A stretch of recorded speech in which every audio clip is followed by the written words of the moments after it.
I'm here at Night Under Fire with six-time champ Greg Anderson, and round one didn't go as planned. So what's the plan to turn it around? Well, yeah, we embarrassed ourselves a little bit first round, but that's all right. We're going to go out there tonight, and even though it's not for the number one spot, we'll go out and try and get low ET and at least save a little face. So we know we can race better than we did first round. We just didn't get the job done. So missed a golden opportunity, but that happens in drag racing, you know. And all you can do is try and make up for the next round. So that's what we're going to do here. We're going to go try and put on a good show and try and run low ET.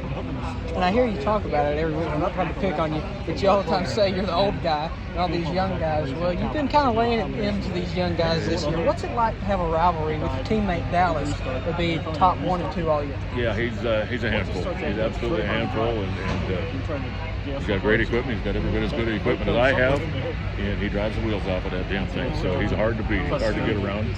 I've been fortunate enough to get around him a few times this year, but most times he's got me. So the good news is it's all under our banner, all under the KB Titan banner. So when he wins or I win, we all win. So it's a good deal. But you know how we are. We're racers, man. We want to win personally. I want to whip his ass, and he wants to whip mine. So we'll see what we can do here. We're going to have a good run right here, and we'll have a good intramural shot here, and see who can come out on top and run low ET. And like you said, KB, big team, and you all have kind of had a little rivalry with Elite over the past few years. What do you think sets KB aside and makes them better? Well, I don't know that, you know, we just, right now we seem to have a little bit of an advantage on them, but we know better than that. They will not lay down and die. They'll come back fighting strong before the end of the year, and they'll be heavily involved in the run for the championship. So I fully expect that. They're a great team. So we've got a great rivalry between us. Yes, we've had the upper hand this year, but they're starting to show signs of coming back, and fully expected it. So it's going to be a great run to the end of the year, and you know, it's going to be a great run to the championship, as it always is in Pro Stock. So proud to be part of it.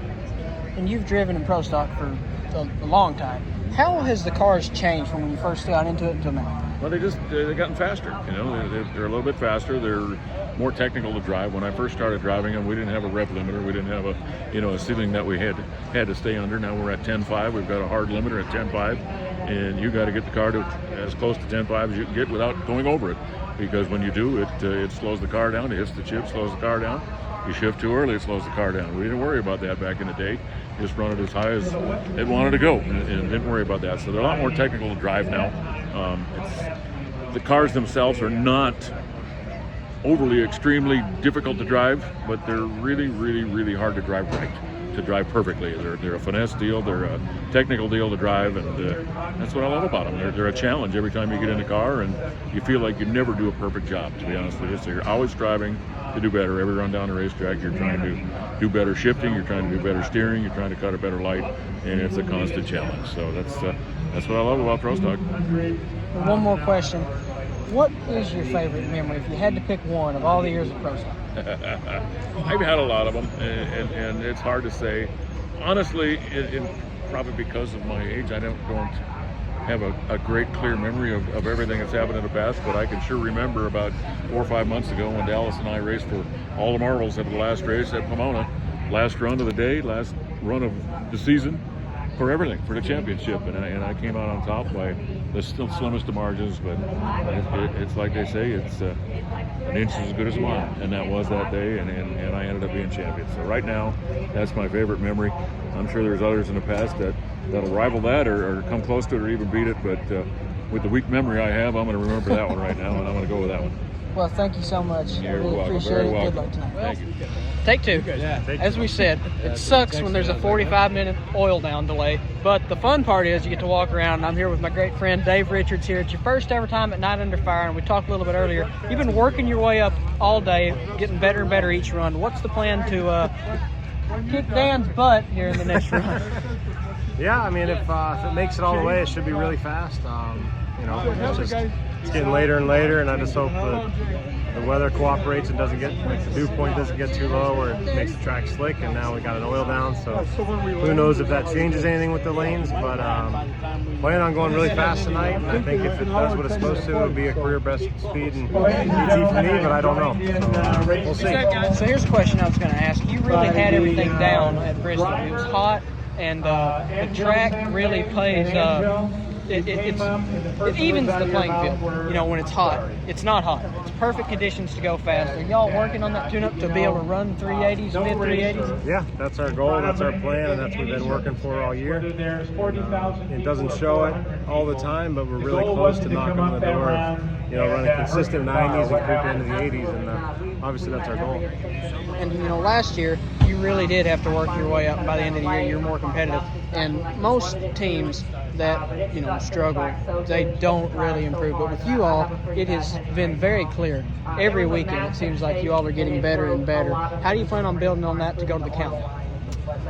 Well, thank you for noticing. Yeah, our team's really gelling. We had a bunch of newer young guys on the team, and they're really doing good. And we just need to pick up the consistency and get some round wins on race day. And I really want to make this top 10 in the countdown, and it's a goal of mine. And I really want to be standing on stage there in Pomona, at least in the top 10. I think you can. And here's another question. I've never really asked any of the drivers. You know, I'm tight with all y'all at Skag and Mr. Glow and all y'all. What makes Skag Racing such an awesome place? Because every time I come around, everyone's always smiling, having a good time. What makes Skag Racing the best team? Well, it really is just like the rear wing on Justin's car, simply the best.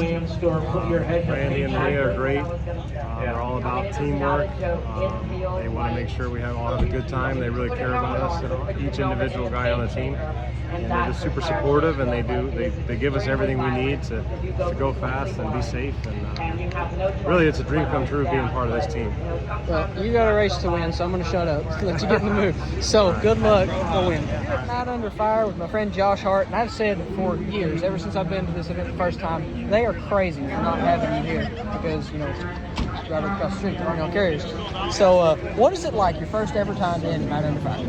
By far the best event of 2025. I'm super blessed to even be invited to this place, but take a look around at all these fans, and everything you get to see at this event is absolutely priceless. I just very honored to be here, and I think other people in the world of racing should take notes. This place is off the charts awesome. I got to talk to you at Bristol, and then I didn't get to see you after the rain came, and I was gonna go tell you bye and whatever and say good luck for the rest of the season. What have you been able to build on since June?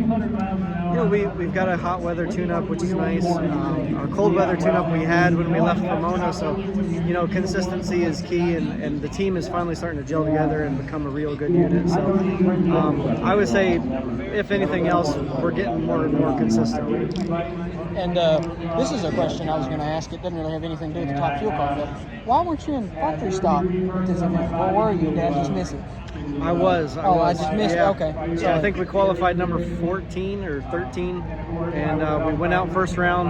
I had to race my teammate, of all people, so it was kind of a fun race, but all is well. Well, sorry for missing it. No problem. But what is it like racing two classes and the probably biggest one-day drag race in the entire year? Yeah, absolutely hectic. It's crazy.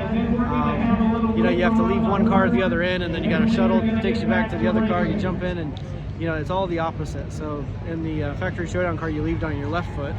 In the top fuel car, you leave on your right foot. So just got to have your mind right and remember where you're sitting.